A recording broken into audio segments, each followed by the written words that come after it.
educators are tired of hearing about self-care. Like if I were to say, we're going to go in and do a self-care workshop, everyone would roll their eyes and everyone would probably walk out. Like we can't self-care our way out of a systems level change.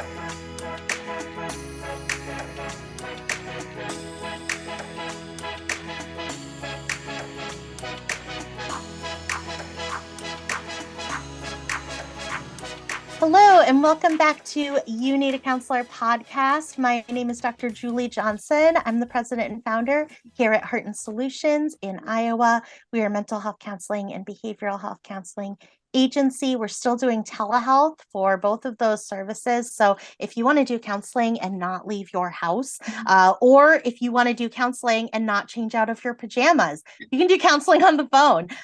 You can get dressed from the waist up and you can do counseling over the computer in your pajama pants. So give us a call if you are in the state of Iowa. We also have a new Patreon page if you are a therapist in Iowa looking for play therapy trainings. Actually, not just in Iowa. If you are a play therapist in the United States and you're looking for play therapy trainings, check out our Patreon at patreon.com/Heart and Solutions. We've got live trainings there every single month. And then when you become a patron, it gives you access to all of our recorded self-paced trainings where you can get play therapy CEUs as well. And I'm Chrissa Hunt. I am Vice President at Heart and Solutions in charge of our BHIS department. So BHIS stands for Behavioral Health Intervention Services. And that is the program where we go in-home and work with children 4 through 18 on different behavioral skills. And like Julie mentioned, we can also do telehealth or the office or in school as well. And this is our podcast, You Need a Counselor. So we are designed for people curious about counseling, but have barriers keeping them from experiencing the benefits of counseling. Our mission is to share stories about counseling, good, bad, and indifferent, and spread the message that everyone can benefit from mental health and behavioral health counseling services. So we post on Sunday nights. So we suggest that you batch up your tasks because that's what we are doing. So we're really every week we're suggesting that to ourselves to batch up our tasks that we hate doing. I put away all my clean laundry on Sunday nights. I listen to the episode. And that way I don't have to think about folding towels or hanging up clothes ever, except for just one time a week. And really, who wants to think about that kind of stuff more than once a week? So Sunday nights at 5 p.m. Central Time, that gives you that entire week to get connected with your counselor, to start counseling services, or to get in touch with our guest or the services that they provide this week. So today we have a guest from here in Iowa. She's also a fellow Panther from University of Northern Iowa. So we've got Alex Rohn here with us today. Hi, Alex. Thanks for being here. Yes, thank you for having me. I'm just as excited. Awesome. So Alex is a licensed mental health counselor here in Iowa. She graduated from the same master's program that I did at University of Northern Iowa. And has worked in several different capacities as a licensed mental health counselor, school-based, community-based, group, individual counseling, and really has focused on building a nonprofit now that is called Please Pass the Love. So we're really, really excited to hear about Please Pass the Love. So tell us about what is this organization? What is it that you guys do here in Iowa?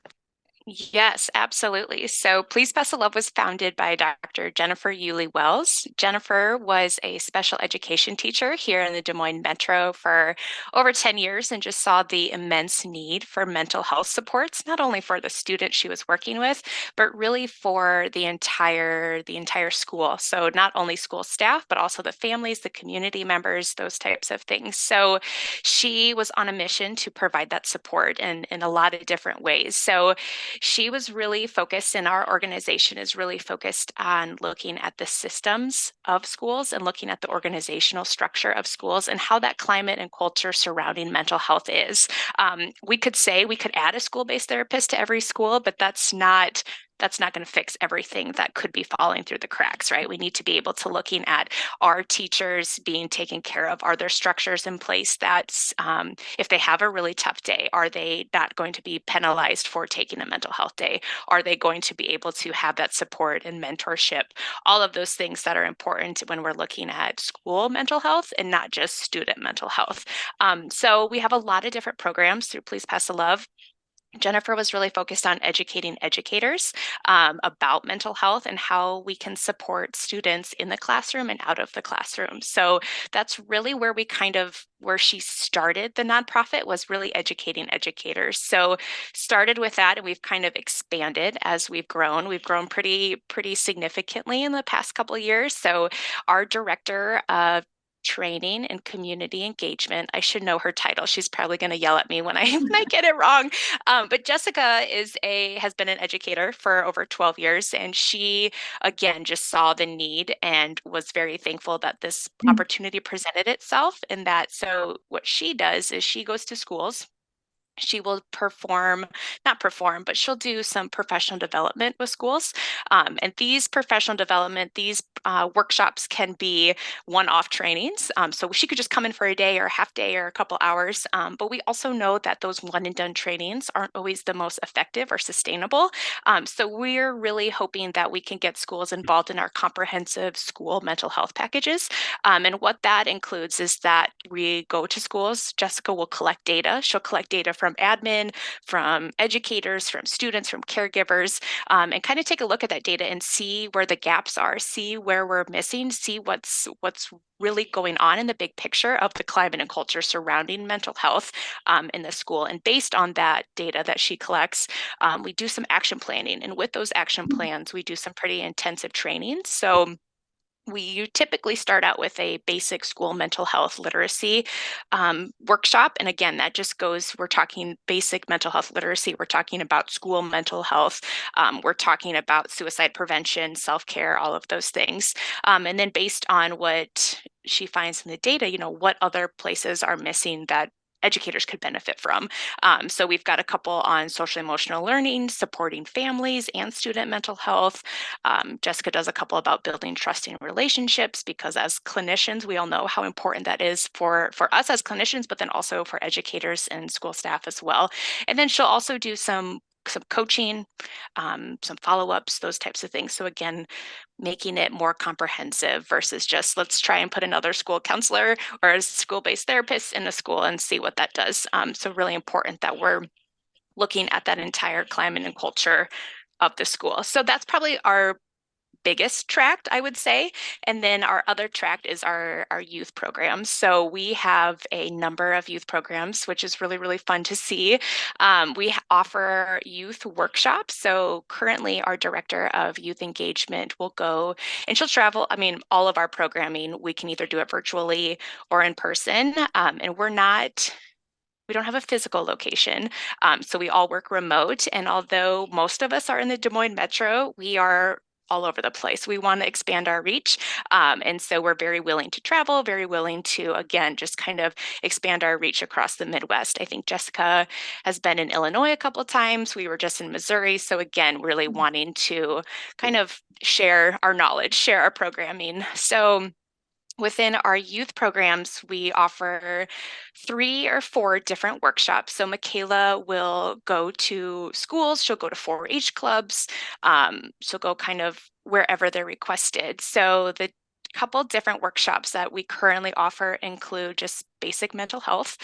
So again, 45 to 60-minute workshop about mental health. And again, it's educating not only the educators like we did with our educator programming, but our youth as well. We want to be able to equip them with the knowledge so that they're able to make those choices and be able to take care of themselves in the way that they need to, and their friends too.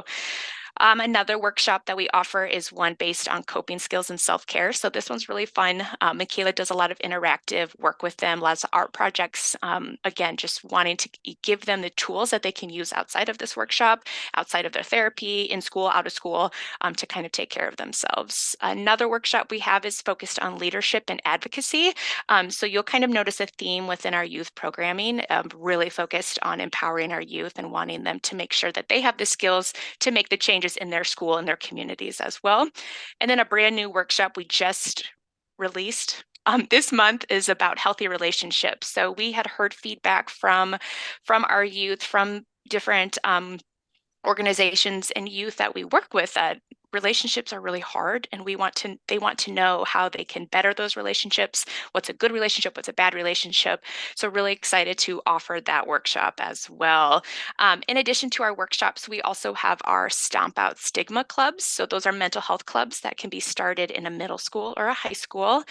We like to say that these are adult supported, youth led. And so that's where we kind of oftentimes run into difficulties, just finding an advisor at the school who has the time, has the capacity to be able to, offer that support to students. But what's really great about those groups is that Michaela will help these advisors and these students lead the group, and has this wonderful handbook, kind of walks them through the process, and then kind of lets them kind of do their own thing. And what's really neat about the Stomp Out Stigma clubs is that they try to focus on a advocacy or leadership project at their school each year that they're a club. So I think a couple clubs in years past have created like Zen zones in their school. So having a place for students and youth to go when they just need a chance to kind of take a break or take a minute for their mental health. So really neat to see just the youth, how passionate they are and what changes and how they can move that needle for themselves. And then we also have our youth advisory board. And so that's kind of where all of our programming gets vetted through. We, as adults, we think that'd be great, but we need to make sure that it's what the youth wants, it's what they need, it's cool enough, it works for them. So we're very excited to have a youth advisory board that helps us with all of our programming as well.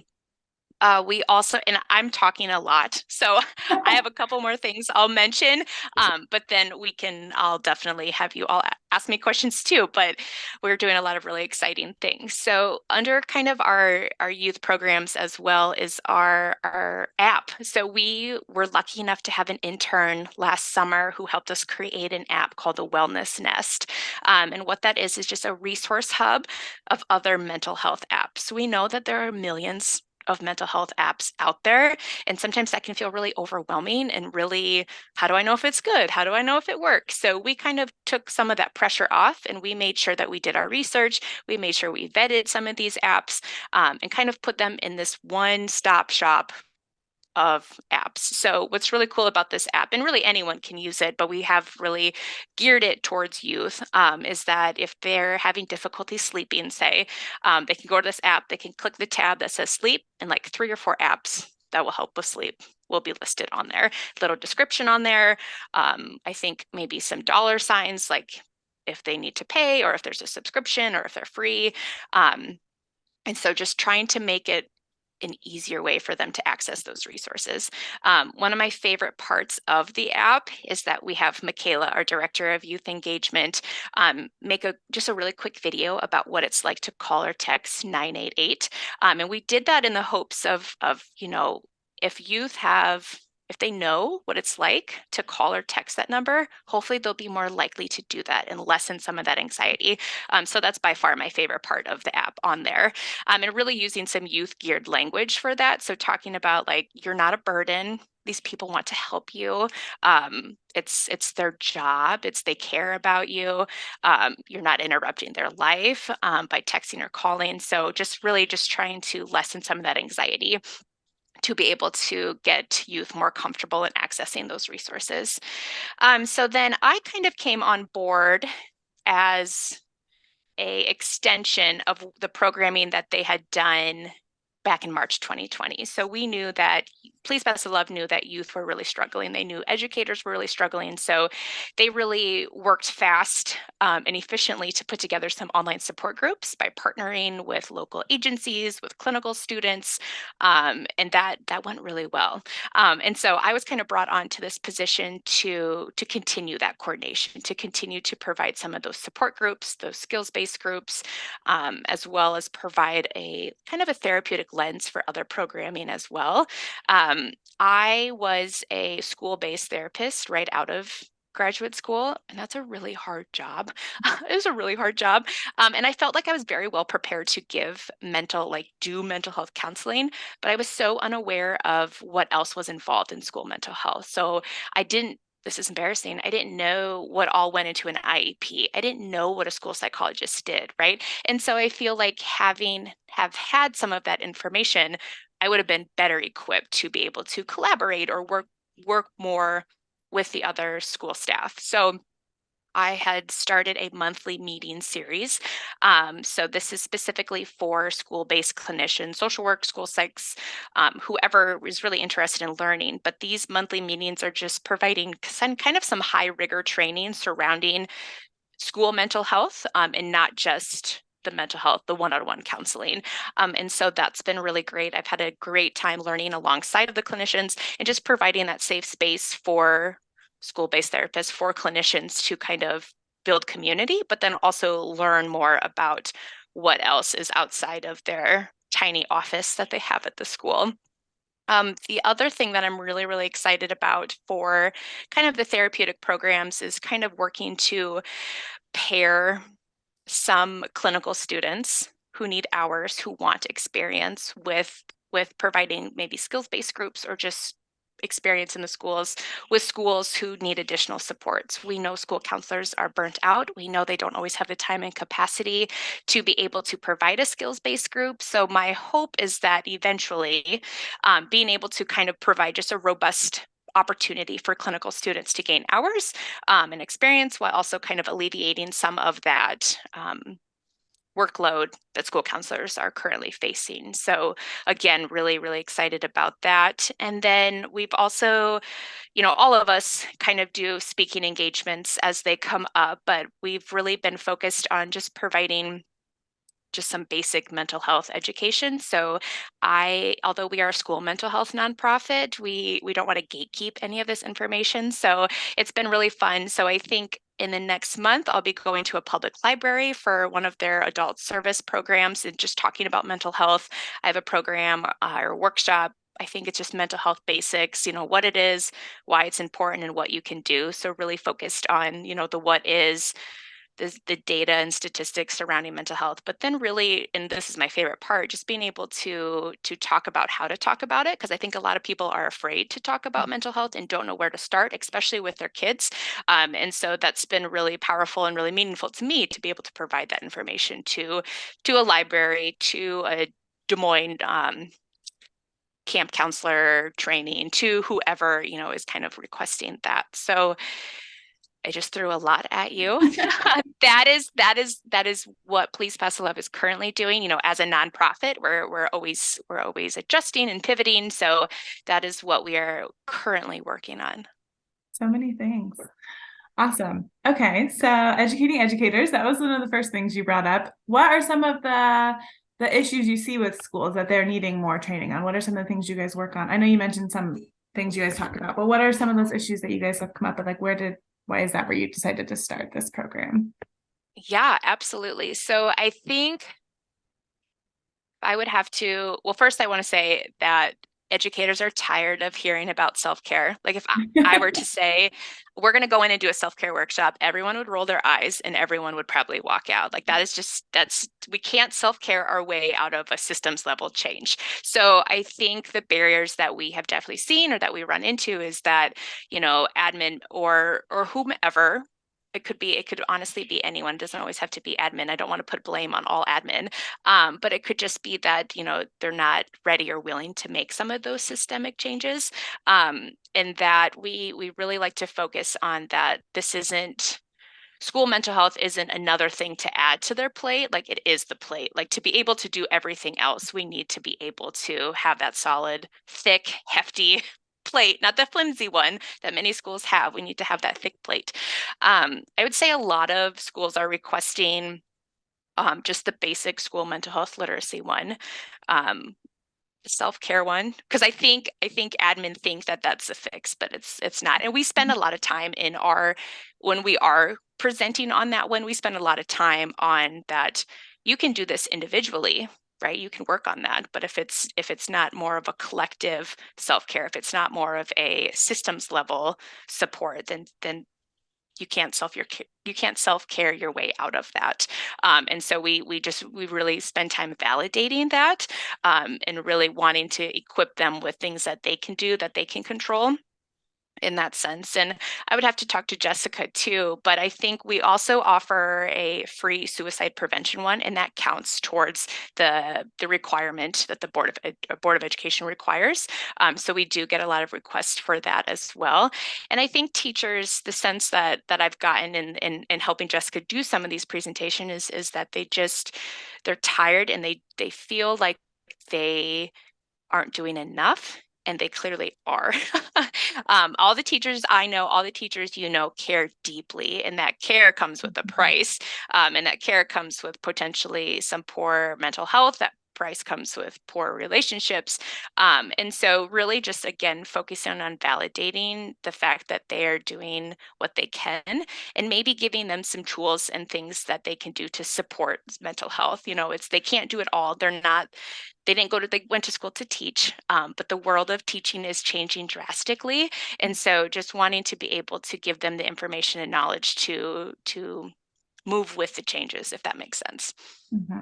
Absolutely. I love that you guys have identified this need, this kind of gap that that school counselors and teachers and even administrators are being asked to fill when that isn't their role. School mental health therapist does a really important job of meeting individually with students, and needs to be able to give all of their professional energy, their professional time to those individual students that they are meeting with. And teachers have to be able to spend their energy and their time at school focusing on educating students and doing learning curriculum, which is what they're there to do. And there are these kinds of lanes within a school, and then there's this middle lane that is a need, and everybody's kind of merging into it in order to try to fill it, which means that they can't fully live in their own lane and serve their own individual purpose for being at the school. And so what this does is it allows for Please Pass the Love to come in, fill that need, so that teachers can go, okay, somebody's got that. I can let go of that piece of it that I was doing that job. I can let go of that, and I can use that free hand now to grasp onto educational pursuits that I had for these children and for my students. And same thing for school counselors. There are so many school counselors, or not school counselors, well, school counselors too.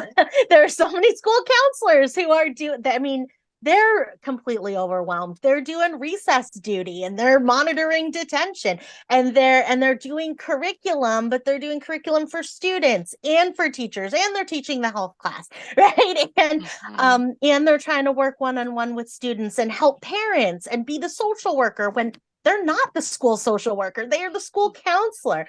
And all of these pieces coming together, everybody is exhausted from trying to fill that need and completely be able to do their own role in their own job. And so what you guys are doing is coming in and helping to fill that need so that they can focus on the things that they are there to do, which are extremely important roles. They're extremely important jobs. And it lets them be able to do those things.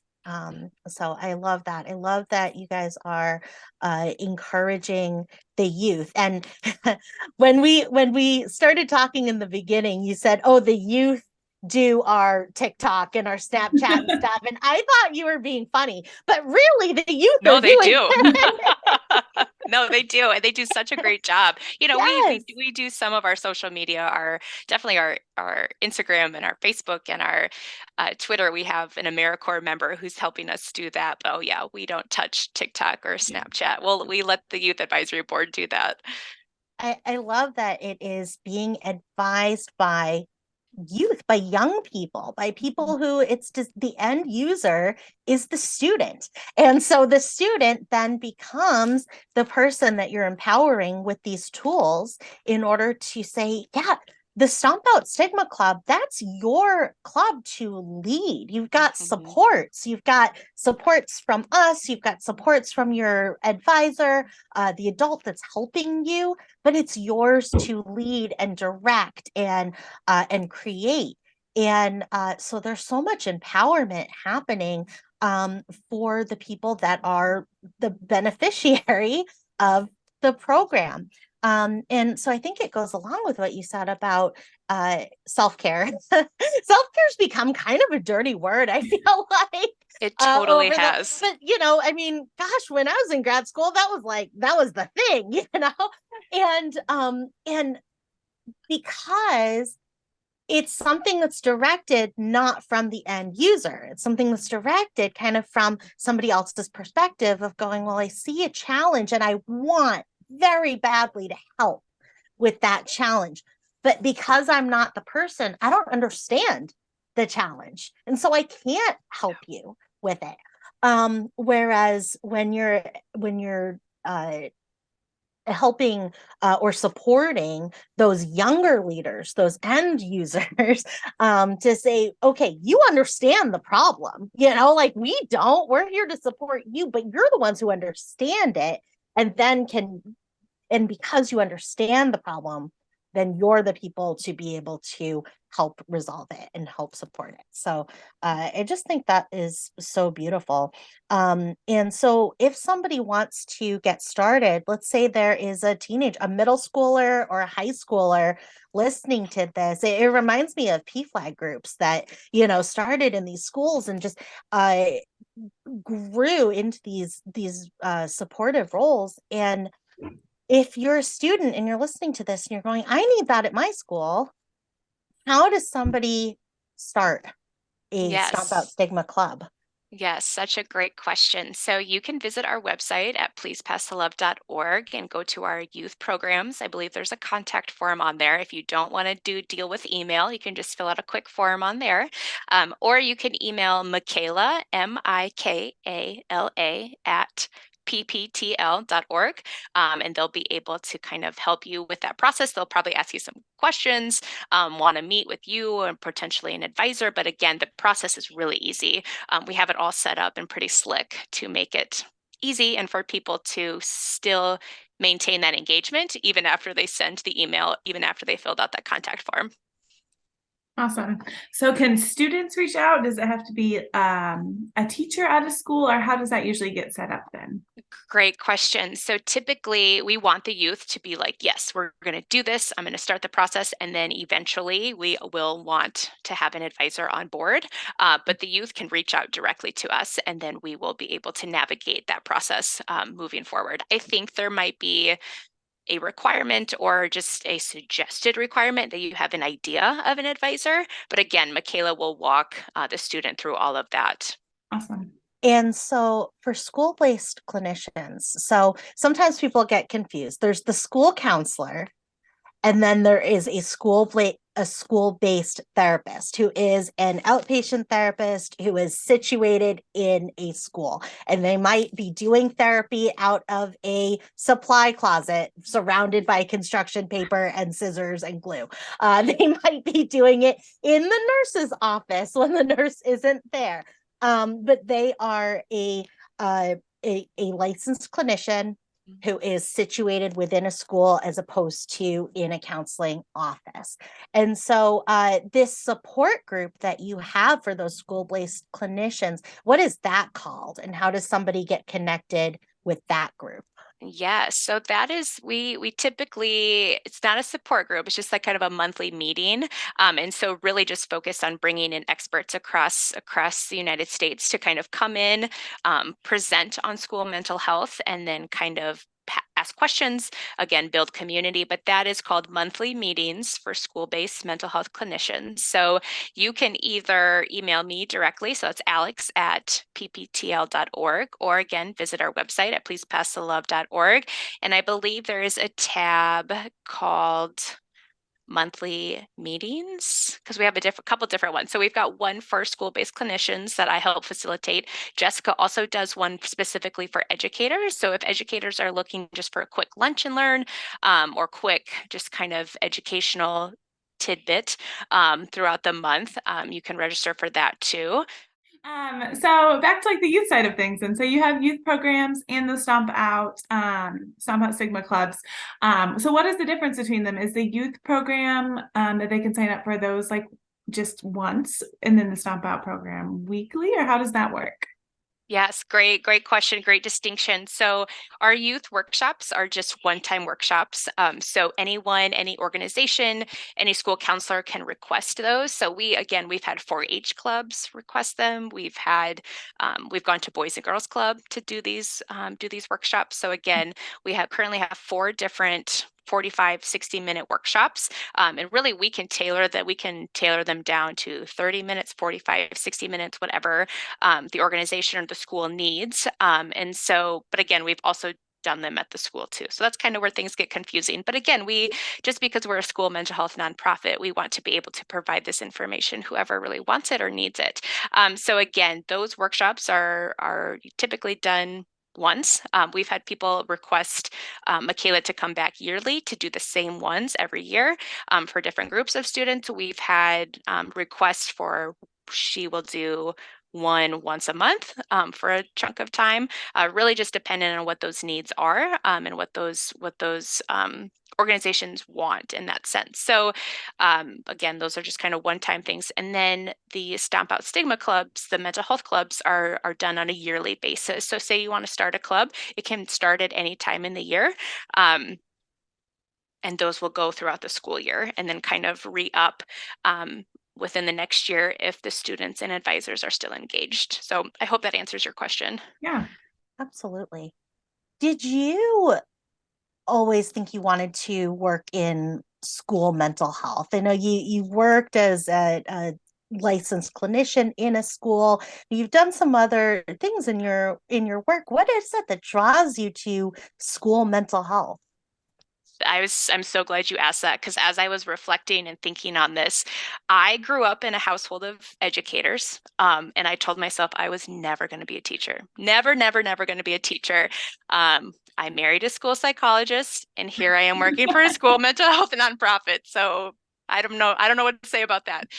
So I think what really draws me is just I love learning. I think that's partly why I went to grad school. I just never wanted to graduate. I love just the aspect of learning and being in the school and having that routine and having that kind of community.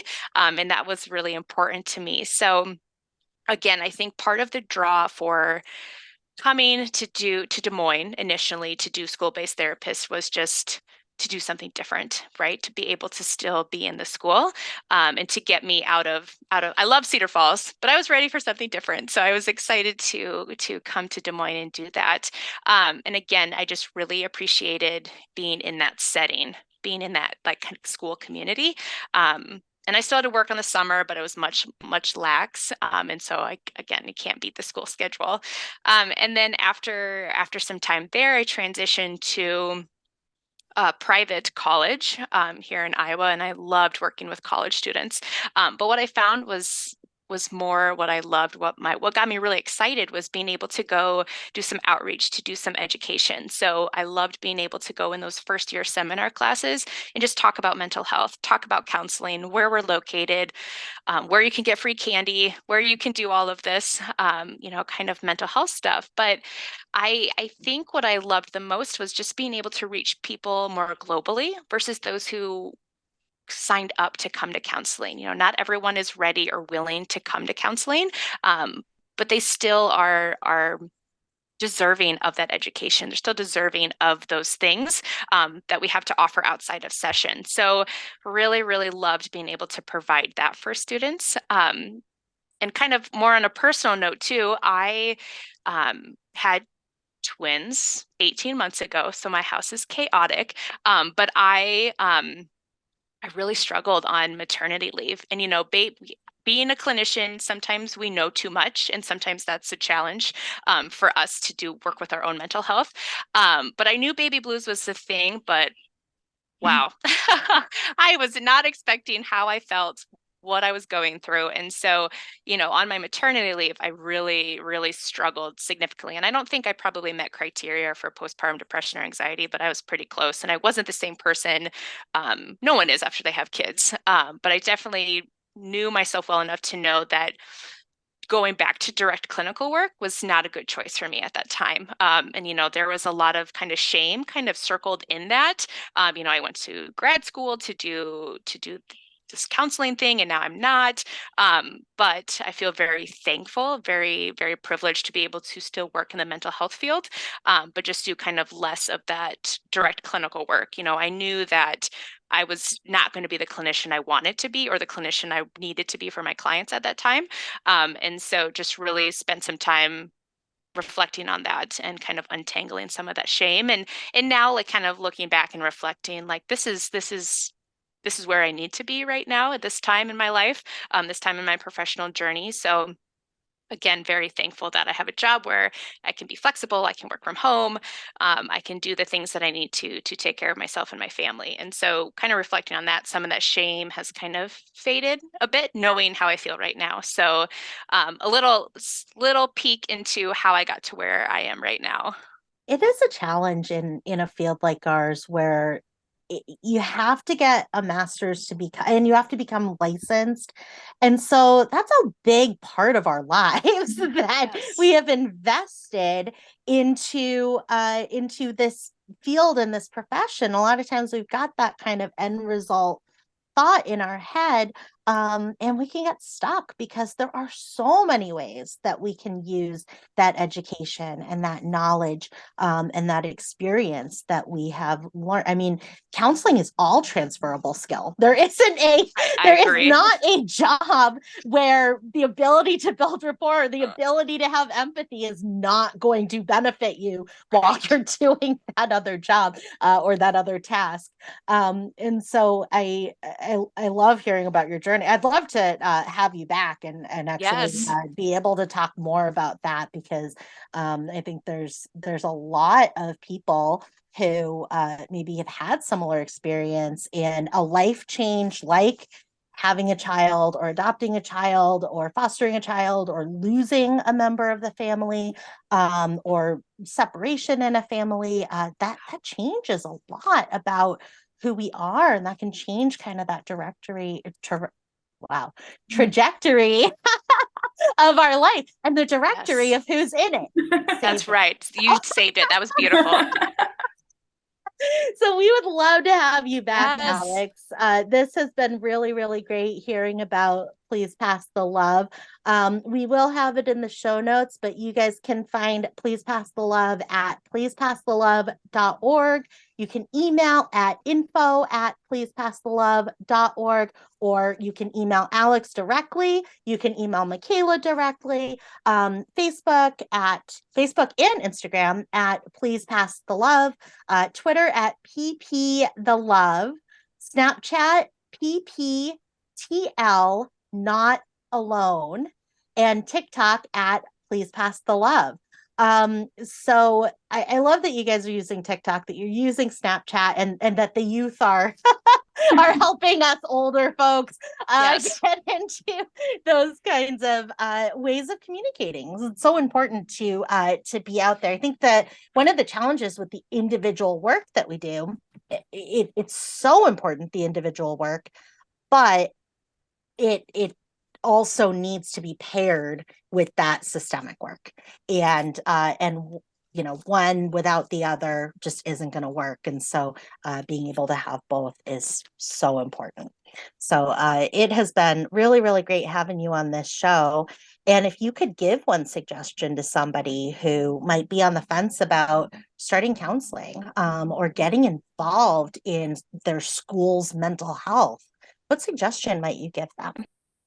So initially, when when you said counseling, my mind went to just be gentle with yourself. I think a lot of times people are fearful that I'm going to sit in a chair for 45 minutes and talk about how awful I feel, and I'm going to feel that way forever. Personally, that's why I haven't called my counselor in a while. So I just encourage people to be gentle with themselves, and that it's okay, and that those feelings aren't going to last forever. Again, I'm great at giving advice. I'm terrible at listening to my own advice. But I think, and then kind of transitioning to wanting to get involved in your school, I think really just starting to have those conversations with the people that you trust, with your support system, with your peers, just starting the conversation. I mean, that's what we encourage our youth, what we encourage our educators to do, to kind of destigmatize that. And it all starts with a conversation, and having a real conversation too. So those would be my two pieces of advice. Absolutely. Those natural supports within a school. A school is a breeding ground for natural supports. And so having those conversations, and then being able to reach out to a resource like Please Pass the Love to be able to provide that structure and that guidance that we need in order to make a change in our school. I'm Alex Rohn, and I need a counselor. Awesome. Me too. So does Chrissa. I like what you said about being gentle with ourselves when we're on the fence as well. Because on the fence is not always a comfortable place to be. If you're on a literal fence, you're not very comfortable. Right. But that we can be gentle with ourselves if that's where we are, that's exactly where we are.